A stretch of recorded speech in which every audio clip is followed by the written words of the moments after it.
everyone, welcome back to my channel, Be The Source. If you don't know me already, my name is Bianca and welcome to a section called Talks with B.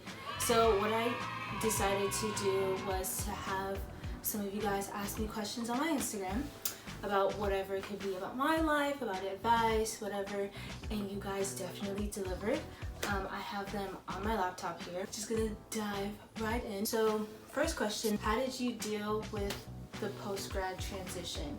I mean, the PostGrad transition, most people have their lives all figured out. I had an idea of what I wanted to do and the direction I wanted to go in, but it took a little bit of time. But when the ball started rolling, like, you can check out my moving to New York video, it all happened so fast. I think also I didn't feel that much pressure to like find necessarily a job. I just knew in my mind what I wanted to do. And any of you guys who are freshly graduated, it's okay to not have everything planned out, but as long as you have a plan. Like, don't just graduate like, oh, I don't know what I'm gonna do, and not try to work towards any goal. I think it's important to set a goal and have some type of idea of what you want to do. I know for me, I did, and I actively was working towards that. And yeah, I've lived on my own for a while. So after graduation, I lived on campus and then moved to Orange County, lived by myself, and then moved to New York, living by myself. So I think being away from home, I'm kind of used to it. I know some people, it's like, okay, now you have to think about moving out. Am I gonna stay with my family?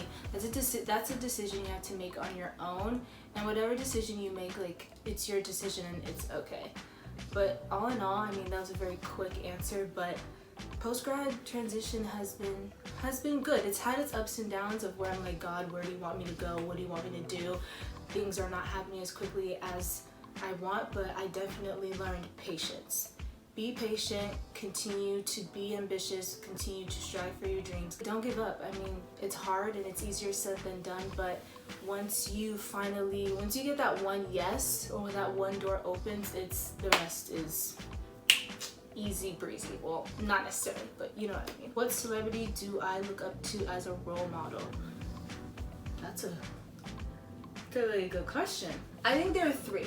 I don't think it's just one person I look up to, and they're for different reasons. So there's Zendaya, Rihanna, and Sadie Robinson. Sadie Robinson, she is from Duck Dynasty. I used to watch that show all the time. I love her boldness and her love for Christ and what she's doing with women and how she travels around the world talking about God and relationships and all these things. I think she's a really good role model for me because it's something that I want to do. Essentially, I want to be able to, which I try to on my social media, is like talk about God, talk about relationships, how to be a Christian girl in a secular world. And I think she does that very well. She's very humble. I admire her character, I admire her drive for Christ, and yeah, she's someone that I see as a role model. Rihanna, I mean, just saying the name alone, you should know. I love her business and her boss mentality, mindset, demeanor, the way she carries herself. She's a very confident woman and someone who knows what she wants and does what she wants. She's like, I'm not giving you guys this album because that's not what I want to do. What I want to do is focus on my fashion line and makeup, period. Y'all can like kick rocks about this album, and I love that she's not going to do anything that she doesn't want to do because she knows if she doesn't give 100% of herself in it, it won't be good. And I love that. I love how introspective she is. I love how she is passionate about her community, about Black women. She's just a boss to me. She's also someone that I feel like is super relatable. Like, she came from nothing and made this name for herself. Her confidence level, it's so high. I'm just like, wow. If I can reach that level of confidence and my business mind be like that and just do what I want to do and be good at it, that's all you need enough. And then lastly, y'all know Zendaya. It's more so her, also two things. Her fashion sense is amazing. Her stylist, La Roche, does an amazing job with her. I love her style. I love the way she carries herself. She, I think, is the perfect depiction of an antisocial extrovert, which is how I am.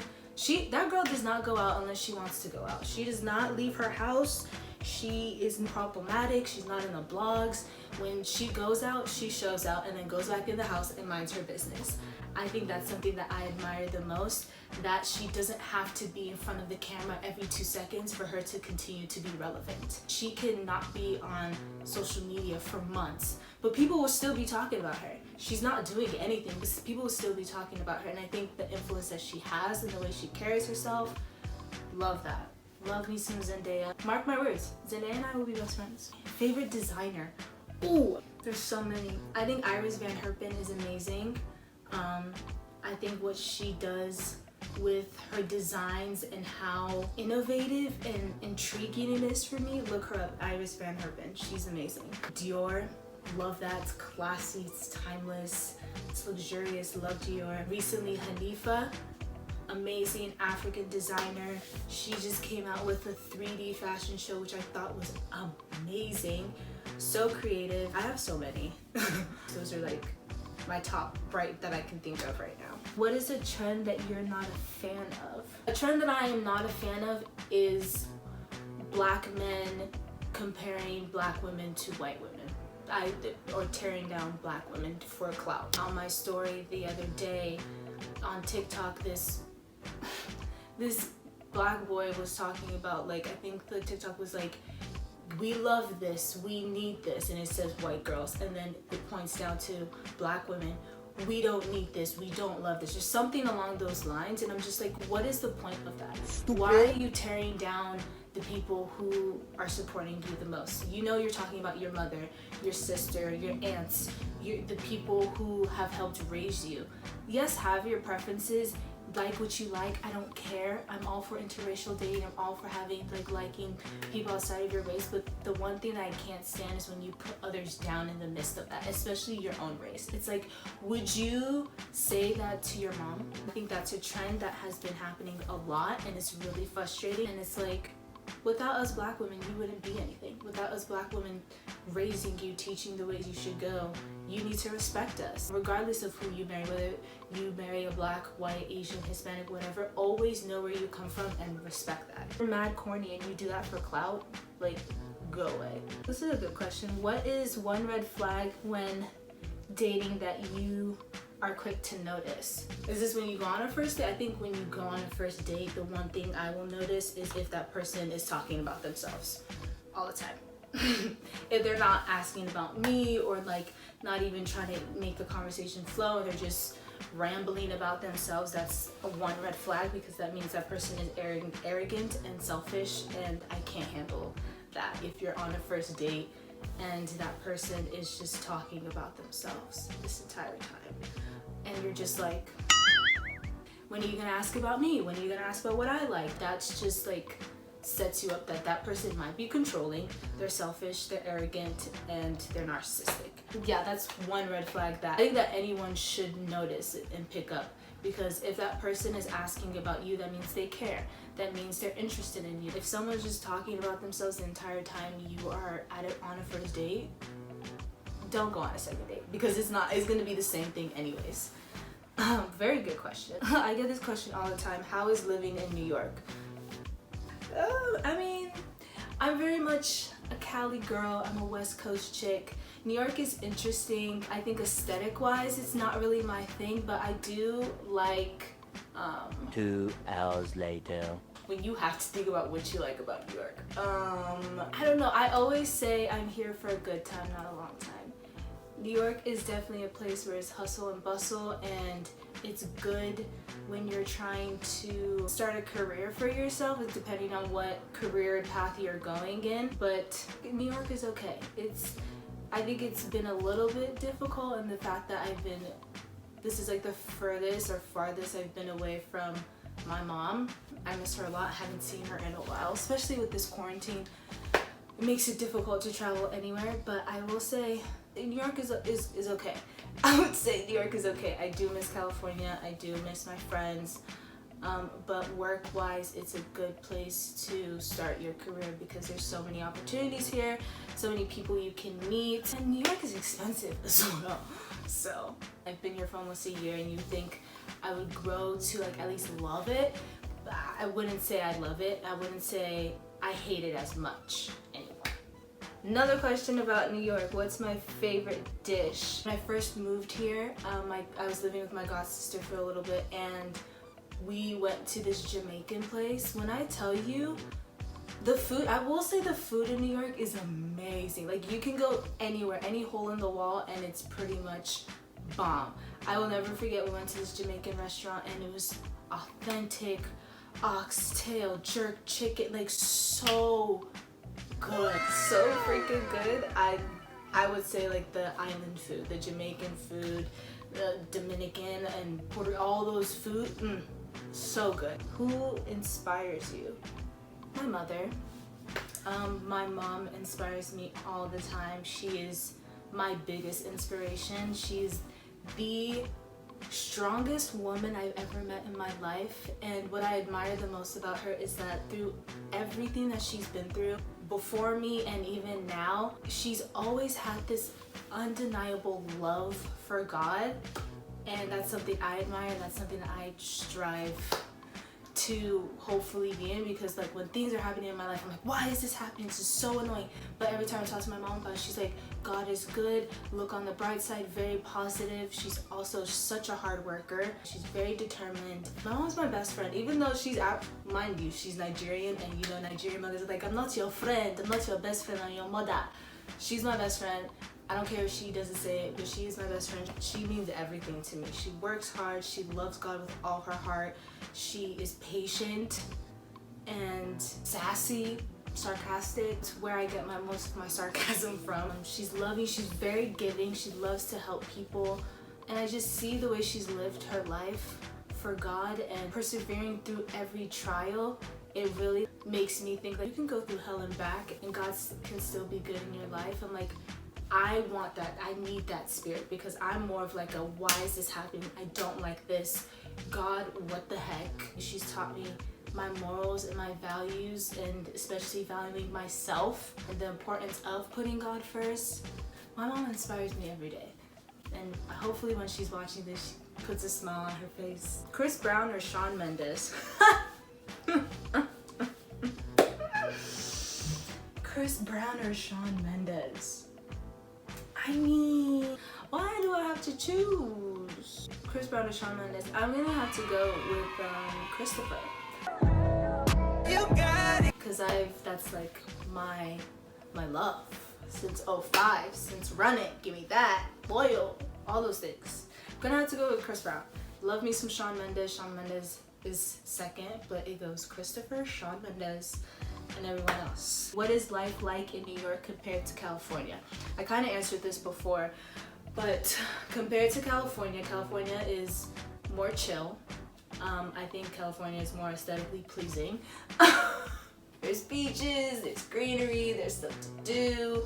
New York is very much fast-paced, go, go, go. Aesthetically, it's not my style. The people, I will say, in New York are a little bit more rude. They have more of a chip on their shoulder, which is fine, because like everyone here just minds their business, and when you try to get into their business, it's like, what the heck are you doing? Get out of my face. I will say the food is better here in New York than it is in California. It's easier to find really good food at a low price, as opposed to Cali. You have to search or spend a lot of money. New York is way more expensive, but that's one thing that I like about New York. The transportation system is way easier to get from point A to point B, as opposed to California. Cali, you need a car. New York, it's really not necessary to have a car, because the train stations help people move around. I do like that aspect of New York, even though the trains are disgusting. And I read an article the other day that it's, I think for the first time in 145 years, for the first time, they deep cleaned the trains. I'm like, y'all are gross. Oh, you nasty. It's disgusting. Like, it took you 145 years and a pandemic for you to finally wipe down the freaking trains. It's weird. Anyways, yeah, those are like the major differences between New York and California. Someone said, why is Jacob Cam single? Someone answered that question for me. I don't know why Jacob Cam is single. Jacob Cam, can you answer that question? I don't know why Jacob Cam is single. Next question. What are your financial / life / career goals? Okay. Wow.